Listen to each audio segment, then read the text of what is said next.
Welcome everyone. In this video, I'm going to do a fundamental analysis on NVIDIA. I'm going to analyze the company's valuation ratios. I'm going to analyze, of course, the fundamentals, the price action. I'm going to review the latest updates from the GTC event. And I'm going to review some of the news that I believe are relevant to the company. And, these news have happened recently. So yeah, let's get into it. It's a lot of information. So I recommend you grabbing a coffee or vodka, whatever works for you, and let's get into it. So I will start first with, of course, the valuation. The market is currently complaining about the Mark 7 trading at a premium valuation, and many investors believe that some of these stocks, they should cool off and they should come down. And I believe that's the case for some companies like Tesla, for example. That said, I think that NVIDIA is very well positioned from a valuation perspective. Let me explain. So if we have a look here at the PE ratio, so this is the annual value, so the value of the PE ratio at the end of the year. At the end of fiscal 25, which, by the way, NVIDIA has a very strange fiscal year.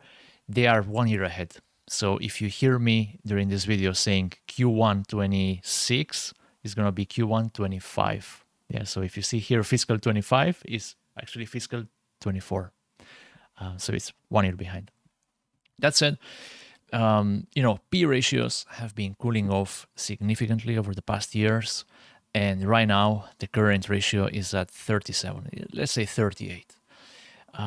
If you look at the forward P ratio, so this is the current share price divided by how much the market, in other words, the street, expects the company to generate in earnings, EPS in this case, in the next year, we can see that the values are actually quite attractive. So 25 times. So shares are trading at 25 times next year's earnings.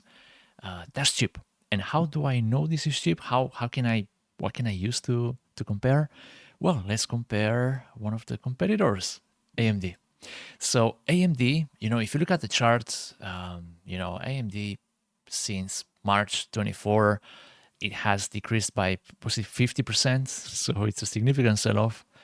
And, some people could believe that AMD is going to be cheap or maybe cheaper than NVIDIA. Not really. So let's have a look at the P ratio. Currently, it has a P ratio of 106. So investors are paying for the share price 106 times last year's earnings, last year's EPS. That's a lot for a company that's the number 2, in the AI race, etc. They should be trading at a cheaper valuation, and they're not. In fact, something that I really don't like about AMD, I will be honest, I'm not bullish on AMD right now, even though, the narrative may look compelling. With the new, was it the MI350 or I forgot the names because I'm researching a lot of companies lately and I really don't know the exact names for AMD. But what I find disappointing is the forward P ratio. If you look at the past, essentially the street was expecting a turnaround almost at the end of each year. So for example, forget about fiscal. Let's focus on the actual year. So the entire 2023, we had a forward P ratio of 44. So that's how much investors thought, that earnings are going to improve. And therefore, if the share price trades, at the same level, then the P ratio will end up being 44. And it was not. It was actually 123. And of course, share price varied in the meantime. But that doesn't exclude the fact that the street is always projecting a turnaround in EPS, and that turnaround is not realized. And that's why we have such a big disconnect between the P ratio and the forward P ratio. And that's not really the case for NVIDIA. When you can see here, there's a difference, but the difference is not, 3 times like for AMD. So this is something that you have to take into account. I will be honest, I don't really look at P ratios. I know it sounds strange, but I usually dabble with companies that are significantly worse positioned than AMD and NVIDIA. We're talking about freaking penny stocks trading at $3. To me, a penny stock is anything below five, because that's where usually institutional funds they can't invest in those stocks, because anything below five is considered, in the gutter. So that's why usually I don't look at PE, because earnings is very easy to manipulate. It's very easy to game, and I don't like earnings. What I do like is cash. I like cash, baby. So operating cash flow, if you look at this figure, usually that's what the books say. It's very difficult for companies to game or to skew the cash, the operating cash flow or the free cash flows. So that's why this is a more robust metric. That said, AMD is trading at 56, whereas NVIDIA is trading at 43. So you're paying less for NVIDIA's, last year's operating cash flows than for AMD's. And take into account that NVIDIA, you will see later on when we look at the comparison between the data center revenue for NVIDIA and AMD. I think NVIDIA was like over 10x in revenue in the past year in the data center segment. So yeah, it's cheaper and it's better. So I don't know. It sounds a bit crazy. In any case, let's continue. I will explain the sell-off. Actually, I want to do it now. The reason for the sell-off that we have been seeing is, it's not a coincidence that since Q1, the beginning of Q1 this year, things have come down because the overall market has, cooled off. I have many videos on why, and uncertainty around tariffs is one of the reasons. So this decline, I believe, it's not company specific, but it's market specific. And I think the uncertainty right now doesn't justify owning positions in these huge market caps, like NVIDIA at the moment. So even though I'm bullish long term, the problem that I have is that I have a short-term time frame. And by short-term, I mean 3 months, 1 year, maybe slightly more than a year, but usually it's very short. And I believe right now I want to maximize the entry point of my position. So that's why I'm waiting until at least April 2nd for a possible sell-off in the broader markets, which will drag down NVIDIA's share price. And at that price, I believe it will be more attractive to go in, because the tariff uncertainty will be gone. Everybody will know, all right, so these are the tariffs, these are the countries. Once all the fucking doubts are off the charts, off the table, that's where the markets are going to rally like no tomorrow. But right now, things really don't make much sense. So that's my stance right now. I believe, if you want to get in now, at least for me, I wouldn't go right now. I'm just waiting for that April 2nd, and then I will reconsider. Good. Let's move on, because there are a lot of topics that I have to discuss. Last point is on valuation. No, I believe that's it. So there are a lot of ratios. You can spend your life looking at this. It depends on each situation. If the company has problems with debt, you will look at debt to EBITDA, debt to free cash flow. Not the case for NVIDIA. NVIDIA is very well positioned. So with price to cash flow, you get more than enough, to be honest, and price to earnings as well, because these huge mega caps are not the type of companies that will game earnings. Usually those penny stocks that I was telling you before, they are more prompt. They're more prone to do these tricks. So moving on, we have insider activity, and I gotta say, this looks like a bloodbath to me. I mean, everyone's selling, and their sisters and their mothers. I mean, for God's sake, has anyone been buying shares in the past year, 3 years? No. But that's not something that I find as concerning, mainly because in the past 2 years, well, let's not go back to 2 years ago. Let's go to 1 year ago. 1 year ago, the share price was almost half of what it is today. So if we go back to, was it January 24, it was about 50. Yeah. So, well, January 24, it's a little bit more than a year. Yeah, a year and three months. So shares today are 50% above that value, and to the top, to the maximum, yeah, to that 150 that was back in November last year. That was twice as much. So that's significant. And my point with that is that during the bull run, yeah, the bull run happened despite insiders selling their positions. Yeah. So usually this is quite negative if the stock goes on the way down.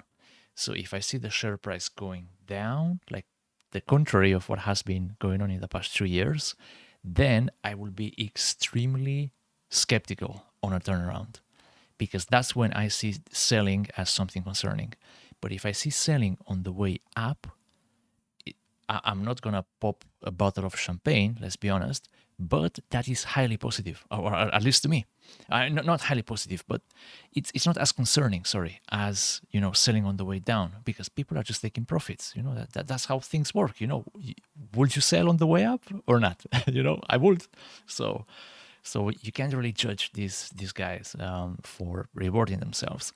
That said, in the past few weeks, since the beginning of March, things have been cooling down, and I see a lot of people, okay, not a lot, but a few, that have been offloading shares. Particularly this guy, 27%. He sold 27% of his ownership on the company, and then we have this guy as well, 13% of his ownership gone, 18% of his ownership sold as well in March. So this is not really attractive, but it's not concerning right now, because I do believe that a turnaround is more than possible. Right, what have the funds been doing? And I use Well Wisdom, absolutely amazing tool, along with Open Insider, Seeking Alpha. There is a lot of value right now for the average investor. So we have Well Wisdom, this is NVIDIA, and these are the funds organized by the ownership they have in the company. So, of course, Vanguard, 9% ownership in NVIDIA. We have BlackRock at 7.7%, then FMR, State Street, etc. So what I like to do is to understand what these guys, who, by the way, own most of the company, so what have they been doing in the past quarter? Yeah. And something to take into account, and this is extremely annoying to me and to anyone else, to be honest, is the fact that the 13Fs, unlike the Form 4s, which Form 4 is whatever, when an insider has to declare that they did a transaction, yeah, like here. So they have about 2 days, 2 business days to reveal their position, unless it's the first time they transact, in which case they have 10 days. So Form 4 has a deadline of 2 days, whereas 13F has a deadline of freaking 45 days after the end of the quarter. So, for example, what we see here is the information for Q4 last year. And Q4 last year, we can see that these guys, have all been buying shares, a significant amount, to be honest. And Vanguard has increased their positions by 1.6% in that quarter. BlackRock has increased their ownership by 2%. So it's quite useful to see this. However, what I'm looking for in the 13Fs is for new positions. So I want to know recently who is buying, yeah, and Norges Bank have started the position. They have 1.32% ownership in the company, and the share price, average share price or cost basis, sorry, it was 132. So they are at a loss right now, and that's why I love to see this new guys. I don't think they're traders. I wouldn't expect Norges Bank to sell in Q1, but once data for Q1 is available, which should be by mid-April, mid-end of April, mid-end of May, apologies, then I will be able to be in a position to say, so out of these guys who own most of the stock, most of the outstanding shares, who has been selling, and then we'll try to understand why. So yeah, so far everything is good. Everyone has been buying, and Q4, if we look back at the chart, Q4 was relatively, I wouldn't say flat because, you start Q4 at 106, you end at 150. No, it's not flat, to be honest, but it's quite positive, the fact that funds have been buying on the way up. So if I move the chart, would you buy here? Because funds have been buying there, which is the surprising part. And I'm curious now that things have been cooling off. I'm curious to see what are they doing? Are they taking profits? No, So that's why this page is absolutely amazing. I love Word Wisdom, and yeah, let's move on to the next topic: earnings. So we have earnings. They were released on February 26, and again, I have to emphasize on this crazy fiscal year that NVIDIA has, which they are 1 year ahead. So, we are currently in fiscal Q1 26, even though it should be Q1 25. So just take that into account. We can see here the actual values. I love seeking alpha on this type of information because they give you the actual results and the guidance for the next quarter compared to the street's consensus. So what the market is expecting versus what the company reports. And you can see here that the outcome has been amazing. So they beat revenue in Q4, they beat EPS, and you can see the exact values. And then, of course, they beat guidance for fiscal Q1 26 by $1 billion, by the way. So great news from an earnings perspective. Of course, if you go to the press release, I will be honest, I don't like regurgitating all these figures. I like to interpret them. Usually I read the earnings call transcripts because this video will be 3 hours long. I'm not going to do it now. I'm not going to read, of course, just interpret the information, look for cues on, okay, so I can see challenges here. I can see evasive language when it comes to certain questions from analysts. That's why I like reading the transcripts.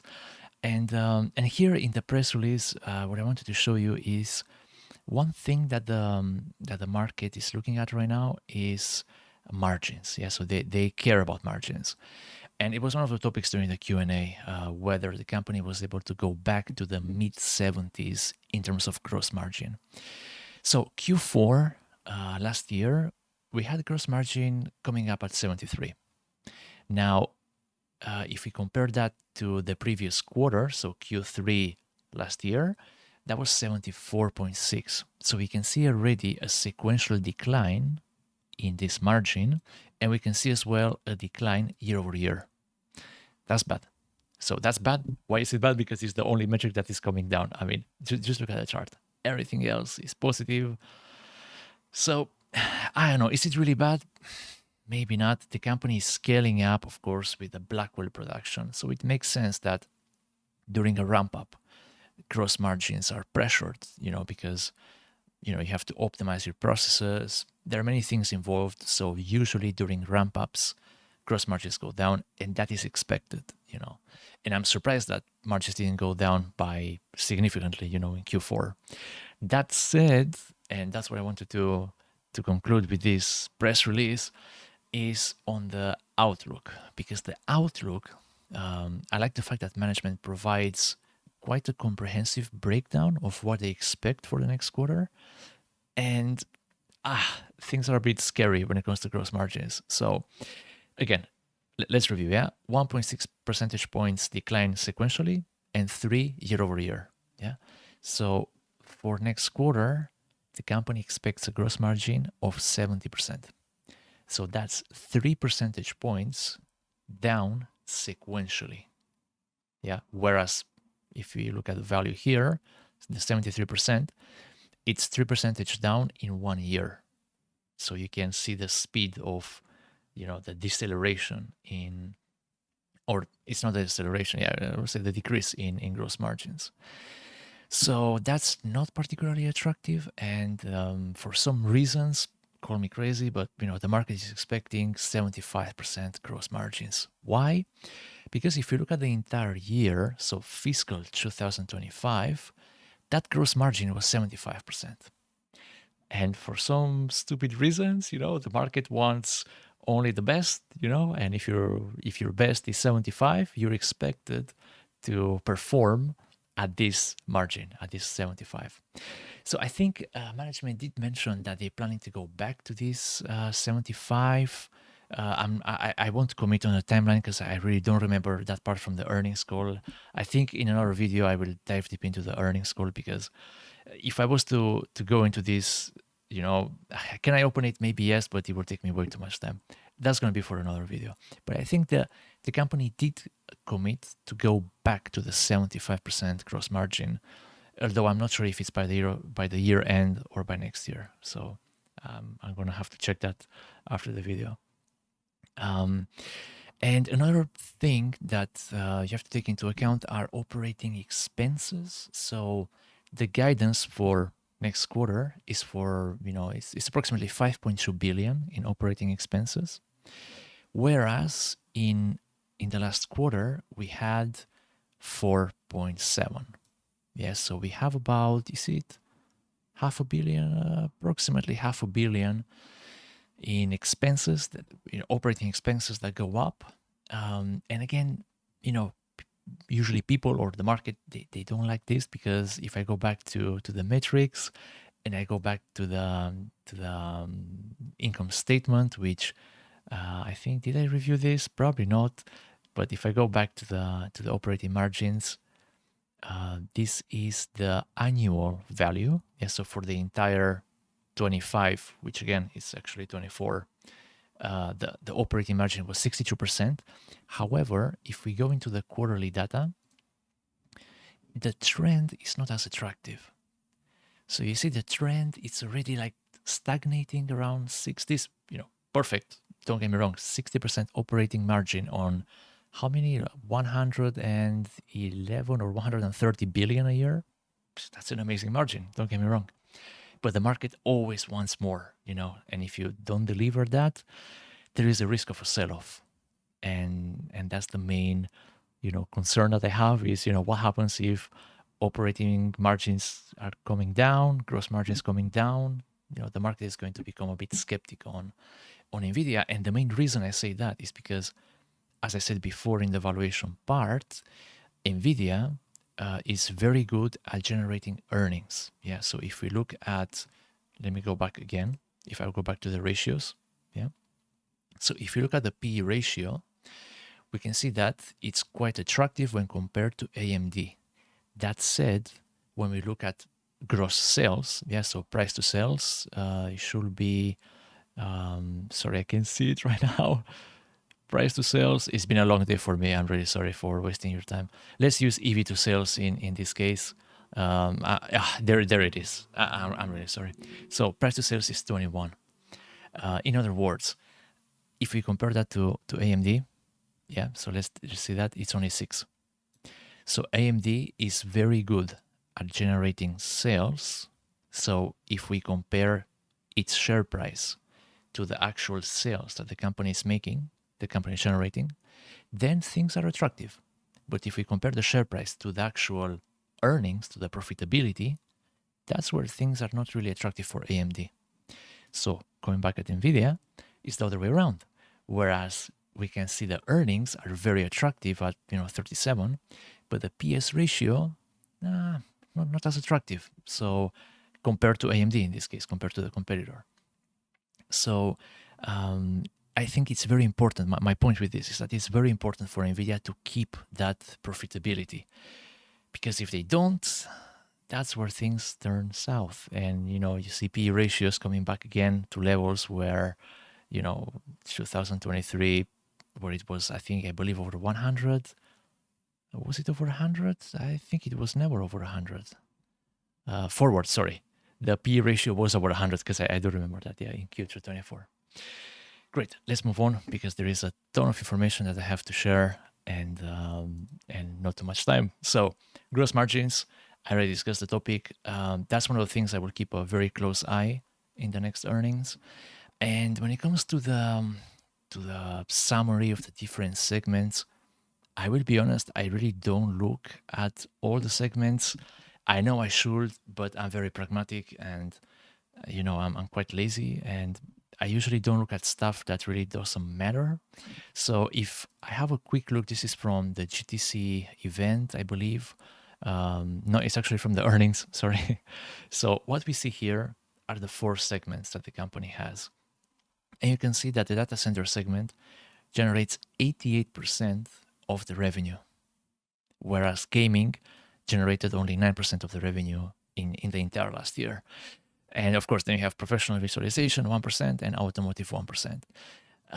So myself, as a pragmatic investor, if you call me like that, I only look at things that matter, and I believe the market cares about the data center segment.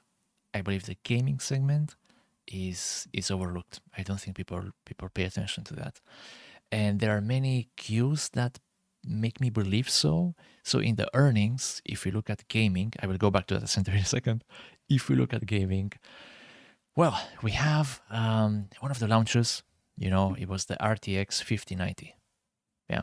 So if we have a look at the press release, this was Tom's guide. I guess it was famous among the gaming community. I'm not a gamer, but I think this site rings a bell to me. So the guy is saying that, well, he's a gamer, but he will never buy the RTX 5090. And if you look at the summary of the article, you can see the reasons why. And mainly it's because of the real world price, which is 4,500 for a GPU, which is crazy. And of course, this is the retail price. It's 2,000, but people are willing to pay 4,500. And it seems that the complaint is that it's too expensive, and you are almost better off with older generation GPUs like the 5070, the 4070, or even the third generation, which is the one I have for my laptop, and this is exactly the graphic card that I have. So really, apologies if the video is actually, sometimes you see me on the corner and it's choppy. It's because my computer is loaded with tabs and it's not able to process everything. Look, I should upgrade to this one, 4,500. That sounds reasonable. That's crazy. And that's it. So that's the point. I don't think. I mean, yeah. Technically, I will consider this as a success, the 5090. Why? Because people are willing to pay significantly more than the retail price. So yes, it's a success. But I don't think the market is looking at this segment. I think the market is paying attention at the data center segment, mainly. Let aside professional visualization and automotive. And in fact, that was traditionally not the case. If we have a look at the breakdown of the revenue per segment, as soon as this loads, hopefully my laptop is not frozen. If I look at the revenue per segment, yeah, and I have a look at the gaming quarterly. So this is the quarterly revenue in the gaming segment since 2020. You can see that there is a huge difference between this chart and this chart, which is the data center segment. You see the revenue here, 35.5 billion in the past quarter, whereas gaming was just 2.5%, which is very low. So very low in comparison. Don't get me wrong, in comparison to the data center. So that was my point. Traditionally, if we look at the percentage of total revenue per segment, we go back to was it 21? I think it was 21. We have the gaming revenue. It was 48%, out of the entire revenue of the company, whereas the data center was only 36%. So you can see how this purple part, which represents the share of that gaming revenue, decreased with time. And now, the most important part is the data center revenue. Okay, so moving on, let's go back to the next point. Actually, we have the GTC events. I already did a video, and I believe I was right with my rating, even though the sell-off after that March 18th was not really that pronounced. So if you look at my previous video on NVIDIA, I actually predicted, I don't have to say predicted, but I saw a sell on the news pattern forming around the GTC event. So of course there was a lot of expectation on March 18th because that's when Jensen Huang presented, the Blackwell Ultra and the Rubin. And of course, March 18th, there was a sell-off of about 3.4% on absolutely no fucking reasons. And the only reason is because that was a sell on the news crash, where, you can see the previous days, the market rallied, I think it was about 15%, was it? 15%. And then when the event is announced, and no, not announced, but when the event happens, almost always you have a sell-off.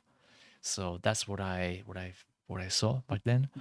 I didn't buy puts, of course. I have puts on other way more speculative stocks. So yeah, more details. You can see that in my I think I'm going to do weekly updates on my portfolio, and you will see there my interesting losses on these stocks. So going back to the topic, we have the top 4 US cloud service providers. Yeah. So what we have here is that, of course, Meta, Amazon, Google, and as always, I'm forgetting the third one, Amazon, Meta, Google. Yeah, I'm sorry. I won't. I don't know them by heart, and I know that there is one that I always forgot, Microsoft. So these 4, they have purchased 3.6 million Blackwell GPUs, whereas in comparison, last year, they only purchased 1.3 million of the previous generation, the Hopper GPUs. So this gives you an idea of the anticipation that the market had for this new generation. And of course, they waited until, the Blackwells, they came to market because they didn't want to load on the old generation if the new generation is going to be, significantly faster. And you can see on this next chart, which I find really interesting, is the projected data center capex for the next 3 to 4 years. And you can see NVIDIA's data center revenue compared to the data center capex, I believe, in the US. Just look at that. It's like 25%. I mean, it's crazy. I mean, I don't know. They are the go-to when it comes to GPUs in data centers, and this is reflected in this chart. Of course, part of this huge investment is the Stargate project, 500 billion, I believe it's over the next 4 years, and NVIDIA is one of the partners, and they actually announced that in the earnings. One of the bullets, it was that, they will be a key technology partner. Of course, they are the number one in AI accelerators, so why not? And yes, that was one of the highlights. So moving on to the data center segment, the reason for this huge capex spend is because right now we are transitioning from traditional LLMs, the usual ChatGPT 4.0. We're moving towards reasoning models like the ChatGPT 0.1 or 0.3. Yeah, and those reasoning models, they require 20 times more tokens than the traditional models, and more importantly, they require 150 times more compute power. And the reason is simple. So with the reasoning model, you have a multi-step process. So when you have a problem like the one you see on the screen, what the reasoning model does, it tries to break it down into steps. Yes, so to solve that, you have to go and do first step 1, and then step 2, and step 3. And each step, of course, uses tokens and computational power. And that's why reasoning models are so, hungry for tokens, because they have many processes until you reach that solution. So reasoning is the future, to be honest. That's where I see agentic AI actually kicking in. And probably my job, at least, is going to probably disappear as an engineer. At least, I wouldn't say an engineer. I do a lot of bullshit at work, so I wouldn't consider that engineering. But white-collar jobs are going to be gone very soon. You'll see. You don't believe me? You'll see. In any case, this chart is talking about the 3 scaling laws. So we have generative AI, pretty much what we're seeing today. We have agentic AI, where you have AI agents that are specialized in particular tasks, and you can connect those agents to your database. And of course, they can do tasks such as filling spreadsheets, analyzing data, preparing presentations, giving you insights. Think about Palantir's AIP, and that will give you a very good idea of these AI agents.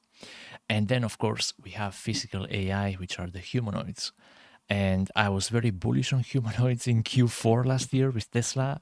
I was actually looking for a sell-off to buy shares like no tomorrow, because I was anticipating that the market would look at Tesla's future ventures and not the current ventures. Yeah, so the current ventures, EVs, whatever, batteries, whatever.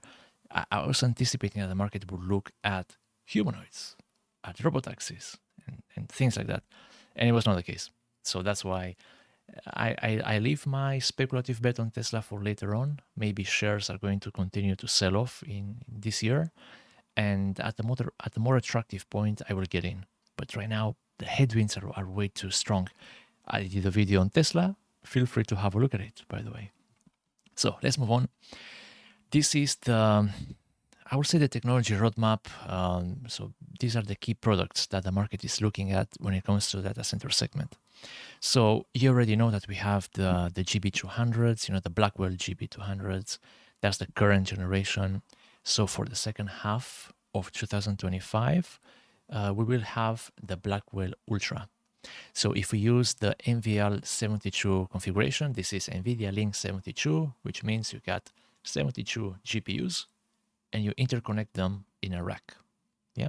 And then you compare the performance of that rack versus the previous generation.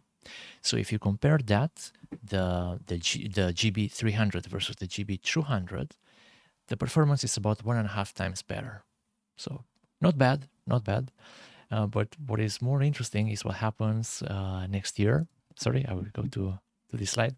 So Vera Rubin, it's planned to be deployed by the second half of 26. We're talking about a 3.3x performance of the GB300. Yeah, so the GB300 is the generation that is about to be released. So 3.3x. And what I find even more surprising, and this is what the market, I believe, is looking at, is the Rubin Ultra. Yeah, so the Rubin Ultra, well, we're talking about a 14x performance compared to the previous generation, compared to the GB300 generation. So it's a significant step, and here you can see the entire roadmap, and for 28 they have a Feynman, which they didn't release any details. But I will be honest with you. I will be direct. I don't know. I'm not a hardware engineer. I really don't know about these AI accelerators. I don't know. You go to these charts. Do I know about these metrics? I don't. I will be honest. I'm not an expert in that. I believe as an investor, what's important to know is the different milestones that the company has, because if they miss a milestone, that's usually negative from a sentiment perspective, and that leads to a sell-off. From a performance perspective, I got no freaking clue. I really don't know. And I believe I don't have to know. If, there are issues with certain GPUs that take fire in data centers, then absolutely go and learn as much as you can about what's going on with that technology. But if everything is fine, I'm not really bothered to go and dive deep into each of these AI accelerators. Great. Last point. I have a few more. I'm sorry. It's way too long, the video. I don't think anyone's gonna watch it, but hit a thumbs up if you're watching by this time. So we have the NVIDIA Isaac Growth N1. That's a humanoid foundation model. And I am very bullish, as I said, on humanoids, because I think there is a strong use case to replace a significant number of blue-collar jobs, but that's not going to be anytime soon. Maybe 10 years, but not now. And, NVIDIA has this foundation model essentially to not operate, because they self-operate, but, is to program these robots. I want to say again to program, because you're not programming steps like go this, do that. They do that by themselves. but you have to instruct them on, if I tell you to do this, you have to do that. So I believe that's what this model is. It's big, and it could be like the CUDA architecture, so but for humanoids. So I think it's well positioned, but again, the humanoid venture is for the future. Good. Finally, and very quickly, I will go through the news. Recently, March 21st, we had the UAE, or representative. I think it was the state. I think it was. I have it here in a summary. I'm really sorry if I don't know this by heart. But essentially, there is a 1.4 trillion agreement between the UAE and the States, where they will invest in different technologies, including AI infrastructures and semiconductors. And so far, during that meeting, they only announced one new deal related to an aluminum plant. The other deals, they were previously announced, and one of the most important ones was a 25 billion energy infrastructure initiative between the UAE's sovereign fund and a US-based company, which is Energy Capital Partners. So this is again adding up to that chart that I shown you before. The computing at an inflection point with a significant capex in data center. And you can already see early signs of countries trying to diversify from oil into more exciting technologies. So something to consider there. We have NVIDIA, you already know the story with quantum. I think I already covered that in a video. D-Wave was the one. You already know the story. Huge sell-off on January 7th because this guy said something about, it's going to be available in 20 years. Poof. The sell-off was like 50% for the quantum stocks, or close to 50%. So now he's doubling down into quantum, which is great, but again, it's a venture that's very far into the future. So I don't think it will have a major impact. That said, I think it's interesting to keep an eye on because there is a lot of hype around quantum. So, if they announce things in the quantum space and you are exposed to the quantum space through one of the quantum companies like IonQ, like D-Wave, quantum computing, Rigetti, just one announcement from NVIDIA could lift the entire industry, 4 stocks, but I call it an industry, by, double digits. So something to consider there. Now there is I would say a catalyst, probably a negative catalyst ahead, which is related to the AI diffusion rule. So this comes from the Biden administration. Just before he left, he did something really cool, which is, he ruled the AI diffusion mandate, where this is a rule, that limits the export of advanced AI chips to the countries, which makes sense. And I believe Trump is very much aligned with this, considering China trying to keep up the pace in the AI space. That said, there are 3 tiers based on the relationship with the US, and both NVIDIA and Oracle are lobbying for a full repeal because they believe that if this comes into place, the restrictions, particularly on NVIDIA's H20 chips or AI accelerators, are going to be tighter, which means that sales in China, could decline. Probably because, who knows, maybe China is not going to be able to import those AI accelerators anymore because of this rule. So there is the tier, for example, will affect Oracle mainly because they have a 6.5 billion data center project in Malaysia, and Malaysia is currently a 2nd tier country. So 2nd tier is good. You can still export AI accelerators there. No issues. There are some stringent requirements, but it's fine. The issue is on 3rd tier countries. That's where you're pretty much forbidden to export. And I believe this is a chart of the tiers, and tier 3, you got China. And if we go to NVIDIA's financials and we have a look at the revenue per geography, yeah. So let's look at the last 12 months. We have China representing 12% of the revenue. And the concern here is that the H20 accelerators could be, at risk. And I think that's the main part of the revenue in China. So finally, China, there are news coming up actually yesterday. There is a retaliation from China in regards to energy use. Yeah, so China is, I think this is just politics. I don't think it has to do anything with energy efficiency. I think it's a trade war and a politic war between the US and China, and both are attacking companies. So it seems that the major Chinese tech firms are being now discouraged from purchasing the H20 chips. And there was an organization, I think it's the NDRC, that has advised against purchasing these chips. And well, it seems that these new energy efficiency rules could disqualify the NVIDIA H20 chip, from being used in data centers in the country. So it's something to consider because, 12% of revenue, it's not a lot, but it's considerable. So on that day, by the way, NVIDIA stock fell by 5.7%. I think it was just an overall sell-off. I don't think it was related to this news. If we go back to a chart very quickly, I think this drop was more because Trump announced those tariffs in the automotive industry.